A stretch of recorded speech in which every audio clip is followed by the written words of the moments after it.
Hotel ஸ்டைலில் நல்ல டேஸ்ட்டான தேங்காய் சட்னி எப்படி செய்யலாங்கிறத இந்த வீடியோவில் நாம் பார்க்க போகிறோம். Hi friends, welcome to 90s Jana channel. என்னோடய சேனலை ஃபர்ஸ்ட் டைம் பார்க்குறவங்க சப்ஸ்கிரைப் பண்ணிவிட்டு பக்கத்தில் இருக்கிற பெல் பட்டன் அழுத்திக்கோங்க. சுவையான தேங்காய் சட்னி செய்கிறதுக்கு நான் இப்போது ஒரு மிக்ஸி ஜார் எடுத்து அதில் 2 கப் அளவு துருவன தேங்காய் சேர்த்துருக்கேன். இப்போ இது கூடவே ஒரு துண்டு இஞ்சி எடுத்து அதை 2 பீஸாக கட் பண்ணிவிட்டு சேர்த்துருக்கேன். இஞ்சி ரொம்ப அதிகமாக சேர்த்துற வேண்டாம், இந்த அளவு சேர்த்தா கரெக்டாக இருக்கும். இப்போ இதில் ஒரே ஒரு சின்ன வெங்காயம் தோல் நீக்கிட்டு சேர்த்துக்கலாம். இது கூடவே 2 முந்திரி பருப்பு சேர்த்துக்கலாம். கூடவே 1 ஸ்பூன் அளவு பொட்டுக்கடலை சேர்த்துக்கலாம். பொட்டுக்கடலையும் ரொம்ப அதிகமாக சேர்த்துற வேண்டாம், 1 ஸ்பூன் சேர்க்குறதே கரெக்டாக இருக்கும். இப்போ இந்த சட்னிக்கு தேவையான அளவு உப்பு சேர்த்துக்கலாம். நான் இப்போ 1/2 ஸ்பூன் அளவு கல் உப்பு சேர்த்துருக்கேன். இப்போ கொஞ்சமாக ஒரு சின்ன டம்ளரில் 1/2 டம்ளர் அளவு தண்ணி ஊற்றிட்டு இதை லைட்டாக ஒரு சுற்று அரைச்சி எடுத்துகிட்டு வந்தாச்சு. லைட்டாக ஒரு சுற்று அரைச்சதுக்கு அப்புறமா இதில் கொஞ்சமாக இந்த அளவு கொத்தமல்லி இலை சேர்த்துக்கலாம்.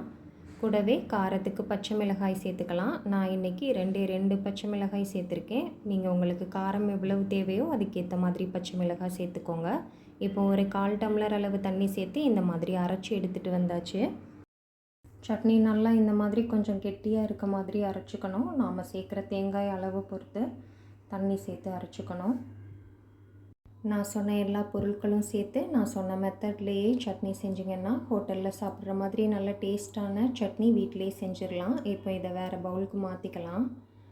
இந்தளவு சட்னி நல்லா திக்காக இருந்தால் தான் ஹோட்டலில் சாப்பிட்ற மாதிரி நல்லா டேஸ்ட்டாக இருக்கும். கொஞ்சமாக மட்டும் மிக்ஸி ஜாரை அலசி தண்ணி சேர்த்துக்கலாம். இப்போ அதெல்லாம் கலந்து விட்டுடலாம். இப்போ இந்த சட்னிக்கு ஒரு தாளிப்பு ரெடி பண்ணிடலாம். அதுக்கு ஸ்டவ் ஆன் பண்ணி அடுப்பில் ஒரு பேன் வச்சு அதில் 1 ஸ்பூன் அளவுக்கு எண்ணெய் ஊற்றிக்கலாம். எண்ணெய் சூடானதும் 1/2 ஸ்பூன் அளவு கடுகு சேர்த்துக்கலாம். கூடவே ஒரு 1/4 ஸ்பூன் அளவு உளுந்தம் பருப்பு சேர்த்துக்கலாம். கடுகு நல்லா வெடிக்க ஆரம்பித்ததுக்கப்புறமா ஒரு காஞ்ச மிளகாய், 2 கொத்து கருவேப்பிலை சேர்த்துக்கலாம். சேர்த்துட்டு எல்லா கடுகும் நல்லா வெடிக்க தண்டியும் நல்லா கலந்து விட்டுடலாம். அப்புறமா அடுப்பை ஆஃப் பண்ணிக்கலாம். இப்போ இந்த தாளிப்பை சட்னியோடு சேர்த்துடலாம். இப்போ நமக்கு ரொம்பவே டேஸ்டான ஹோட்டல் ஸ்டைல் தேங்காய் சட்னி ரெடி ஆயிடுச்சு. மிஸ் பண்ணாமல் இதே மெத்தடில் செஞ்சு பாருங்கள். செஞ்சு பார்த்துட்டு எப்படி இருக்குன்னு சொல்லி எனக்கு கமெண்ட் பண்ணுங்கள். என்னோடய சேனல் பிடிச்சிருக்குன்னா லைக் பண்ணுங்கள், சப்ஸ்கிரைப் பண்ணுங்கள். தேங்க்ஸ் ஃபார் வாட்சிங்.